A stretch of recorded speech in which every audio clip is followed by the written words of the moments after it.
Kwa majina naitwa Mchungaji Salvas Constantini wa kanisa la FPCT Free Pentecost Church of Tanzania, ambalo natumika katika kanisa la mahali Mabera Kyerwa.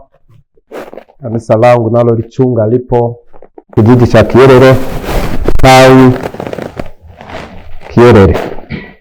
Bwana Yesu asifiwe sana. Basi mimi nimekuja mahali hapa kutangaza injili ya Bwana, na wajibu mkubwa wa kunifanya nitangaze hii injili na kufungua TV ni kwa sababu nimepewa agizo hili na Mungu. Yesu mwenyewe amenikubali kuitenda hii kazi. Basi nina ushuhuda ambao ninaushuhudia ambao umenifanya mpaka nifungue TV ili niweze kuwahubiria ulimwengu habari njema. Basi ilikuwa ni tarehe 8 mwezi wa 7 mwaka 2025 mwaka jana. Basi hiyo siku ndio siku nilikuwa kuugua kwangu. Niliugua kuanzia tarehe 3 mwezi wa 7 2025. Sasa nikaona ni homa za kawaida, lakini tarehe 6 hali ikawa mbaya. Nikapelekwa kwenye pharmacy, wakapima, wakakutana na malaria kali ambayo nilikuwa sijawahi kuugua tangu muda umepita, miaka mingi imepita. Na malaria yangu kuugua malaria ni mwaka 2007 ndio niliugua malaria. Toka hapo sijaugua malaria. Basi nilikuwa na vidonda tu kwenye kinywa na mpaka kwenye pua. Sikuweza kula chakula. Basi nikapewa dozi, nikameza. Tarehe 8 mwezi wa 7, basi usiku nilikufa. Ni mtu ambaye nilikufa. Kufa kwangu kabisa, nilishtukia nimekwisha kufika mbinguni kwa Yesu. Kwanza kabla sijafika mbinguni nilikutana na shetani. Tukaingia kwenye uwanja wa mpira. Uwanja wa mpira kama vile unavyoona timu mbili zinashindana, Simba na Yanga. Sasa mimi nilikuwa na washabiki watakatifu wa Mungu walikuwa wakinishangilia mimi. Halafu mimi nikaingia kwenye goli langu, na shetani naye akawa na mashabiki wake wa maajenti wake wakaingia kwenye goli lao ili washindane na mimi. Waliposhindana, shetani akawatuma wawili waje kunigonga mle golini nilipokuwa kwangu. Aliwasha pikipiki ili waje wanigonge mle golini, lakini walipofika mbele yangu nikawakemea, nikawitaja kwa jina la Yesu. Hakuna aliyesalia hata mmoja, wote walianguka chini wakafa. Hapo nikanyakuliwa, nikaenda mbinguni kwa Yesu. Bwana Yesu asifiwe sana. Nafika kule kwa Yesu, basi nilikuta nyumba nzuri imepambwa pale. Sasa ni milango imefungwa. Tukakutana na Yesu hapo nje. Sasa nilipokutana na Yesu hapo nje, palikuwepo kale katundu ka sindano ambako alikanena kupitia hiki kitabu cha Mathayo sura ya 19 mstari 23 hadi mstari 26. Neno linasema, Yesu akawaambia wanafunzi wake, amini nawaambieni ya kwamba itakuwa shida tajiri kuingia katika ufalme wa mbinguni. Nawaambia tena, ni rahisi zaidi ngamia kupenya tundu ya sindano kuliko tajiri kuingia katika ufalme wa Mungu. Wanafunzi waliposikia walishangaa mno, wakisema, ni nani basi awezaye kuokoka? Yesu akawakazia macho akawaambia, kwa mwanadamu hilo haliwezekani, bali kwa Mungu yote yanawezekana. Basi katika ako katundu ya sindano ndiko nikakakuta hapo, na nilipokagusa akasema kaguse. Nilipokagusa mlango ulijifungua, tukaingia ndani. Nilipoingia ndani, Yesu yeye mwenyewe akaniambia, sasa nenda na kurudisha duniani, uende uambie dunia yote haya uliyoyaona. Nami nimekutuma uhubiri injili dunia nzima, na nimekuongezea miaka ya kuishi duniani. Utakufa ukiwa na miaka 125. Basi kufumba na kufumbua nilikuwa nimeishafika, nikajikuta niko duniani tena. Bwana Yesu asifiwe sana. Basi nikaa hapo kuangalia kwenye saa, zilikuwa saa 8 usiku. Nikaingia kwenye maombi, na hapo nilijikuta vidonda kwenye kinywa changu havipo tena, kwenye pua kuna vidonda. Nikamshukuru Yesu. Nilipenda saa hiyo, nikatiwa nguvu ambazo sijawahi kuona. Nikaomba maombi mpaka saa 10, kisha saa 10 nikasinzia tena, nikajikuta nimefunga kwenye chumba kimoja tena, niko peke yangu. Basi akaja mle ndani kwa chumba palikuwemo mitambo ya umeme, ndipo walikuwa wameitengenezea mle ndani. Basi wakala wa shetani akafungua mlango, akaseti kila kitu, kisha akakimbia akatoka nje ili kusudi zile waya alizoseti niingie mle ndani, lakini haikuwezekana. Asikuingia. Yeye alipiga kelele na wenzake na jeshi lake lote, wakasema huyu hakika sio mwanadamu, ni Mungu. Basi nilipotoka huko nikamshukuru Mungu. Tokea hapo mwezi wa 7 nikawa na hubiri Injili, ninawaeleza watu habari hizi. Sasa nikafikiria dunia nzima nitaifikiaje nilipasha hii habari. Bwana Yesu asifiwe sana. Ndio nikawa na maamuzi ya kufungua TV ili watu wa Ulaya, watu wa dunia zote, wa mataifa yote, katika kuhubiri Injili wapate kuokoka, wapate kumwamini Yesu.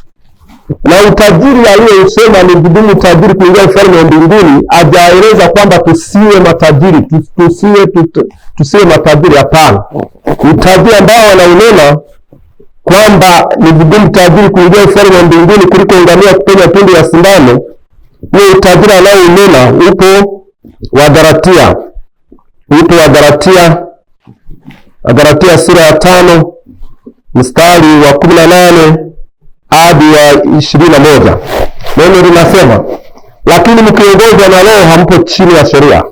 Basi matendo ya mwili ni dhahiri ndiyo haya: uasherati, uchafu, ufisadi, ibada ya sanamu, uchawi, uadui, ugomvi, wivu, hasira, fitina, faraka, uzushi, usuda, urevi, urafi na mambo yanayofanana na hayo. Katika hayo nawaambia mapema, kama nilivyokwisha kuambia, ya kwamba watu watendao mambo ya jinsi hiyo hawataurithi ufalme wa Mungu. Huu ndio utajiri anaunena. Kisha tenda dhambi mojawapo ya hii, tayari wewe ni tajiri. Kwa hiyo kwenye tundu ya sindano hautapita. Ndio sasa Baba akanituma niwahubirie watu habari njema, ili wapate kuokoka na kumwamini Yesu. Ninajua una hayo ambayo umeyasikia yote. Inawezekana wewe ni mzinzi, inawezekana wewe ni mchawi. Ukisha kumwamini Yesu, hayo yote anayaondoa. Kisha kumwamini Yesu, huo uchawi anautoa, huo urevi anautoa, huo ugonjwa anautoa, hizo hasira anazitoa. Leo watu wengi wameteseka sana kwa sababu wana hayo mambo. Sasa Bwana amenipa kibali ili watu walio na hayo wakimwamini Yesu, na leo ukinisikia ukanipigia simu utawapa namba zangu, hayo yote yanaisha kwa jina la Yesu. Bwana asifiwe sana. Maana katika hayo Yesu ndio kazi imemleta kuja kuwasaidia watu ili wapate kuokoka, ni kwa mambo hayo. Ndio maana mstari wa 15 unasema mkiongozwa na Roho hampo chini ya sheria. Maana yake pale unapookoka unaongozwa na Roho Mtakatifu. Hayo ambayo ameyanena, hayo matendo ya mwili ambayo ndio utajiri anaounena, ambayo itakuzuilia kupenya tundu ya sindano, Roho Mtakatifu ndiye anayaondoa. Tofauti na hapo, wewe ni jehanamu ya milele. Lakini ukiongozwa na Roho unakuwa unajitengenezea uzima wa milele hapa chini ya jua. Na Mungu mwenyewe ametupa nafasi mbili, kuna uzima wa milele na jehanamu ya milele. Unapoona unatenda dhambi, wewe unakuwa unajitafutia nafasi ya jehanamu ya milele. Unapokuwa unatenda mema, wewe unajipatia uzima wa milele. Msikilizaji wangu, wewe unanitazama, Bwana amenipa kibali hicho. Haijalishi umetabika miaka mingapi, Haijalishi umeumia mateso, una mateso ya aina gani, Bwana amenipa kibali hicho kuwafungia waliofungwa. Bwana Yesu asifiwe sana. Na ndio wito wangu, hata kabla nimemwamini Yesu, ndio wito alinipa mimi wa kuwafungia waliofungwa. Kalama yangu ndio hiyo, lakini na alipokuwa amenipenda kunitoa kunipeleka kwake mbinguni, akaona kazi sijaitimiza, ndio kaniongezea miaka. Kwa hiyo msikilizaji wangu ulioko mataifa na mataifa unayonitazama kwa leo, niombe kupitia ujumbe huu umwamini Yesu, umkiri kwa kinywa chako, nami nikiwa mahali hapa ukakubali kumwamini Yesu, hakika utafunguliwa. Magonjwa uliyo nayo yatapona, tabu ulizo nazo utapona, mateso uliyoteswa utafunguliwa, kwa maana mimi sijajituma, ni Bwana amenituma. Bwana Yesu asifiwe sana.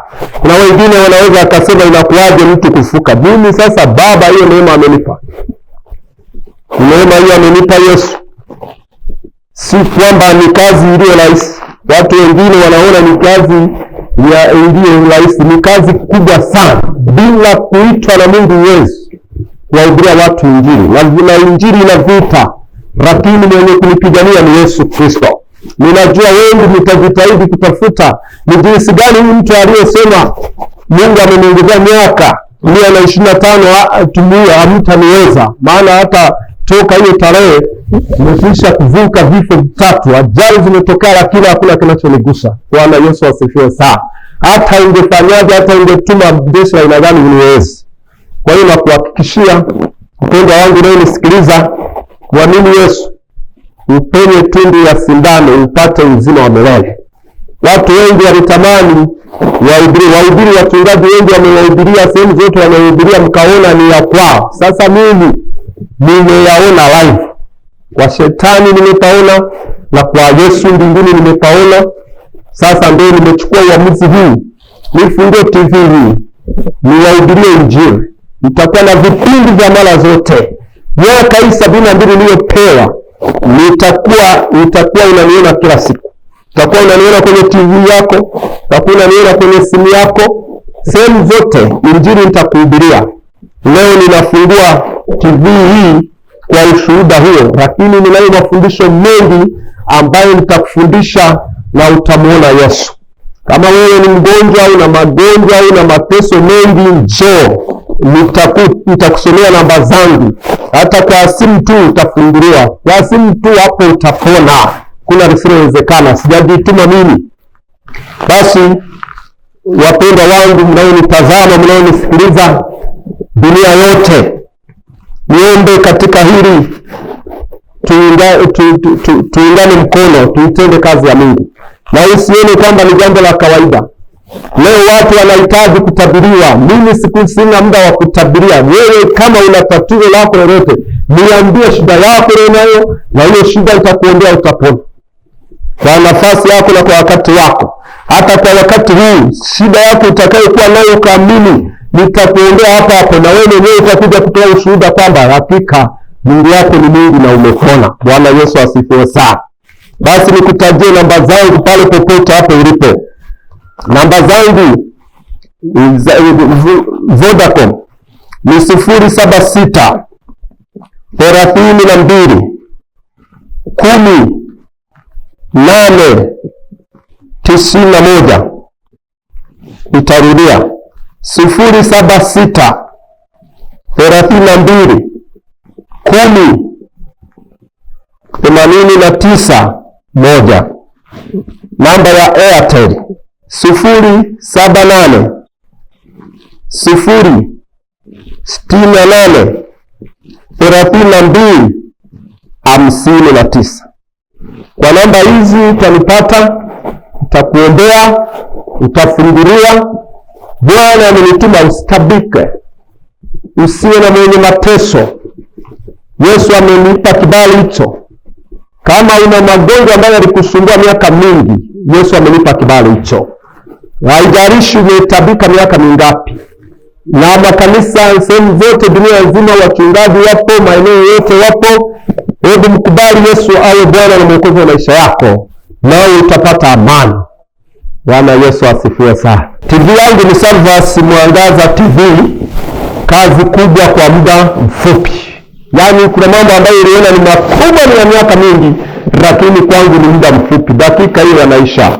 Zekaria sura ya 4 mstari wa 6 utasoma pale, si kwa uwezo wangu bali ni kwa nguvu za Mungu aliye juu. Unapata hizo habari.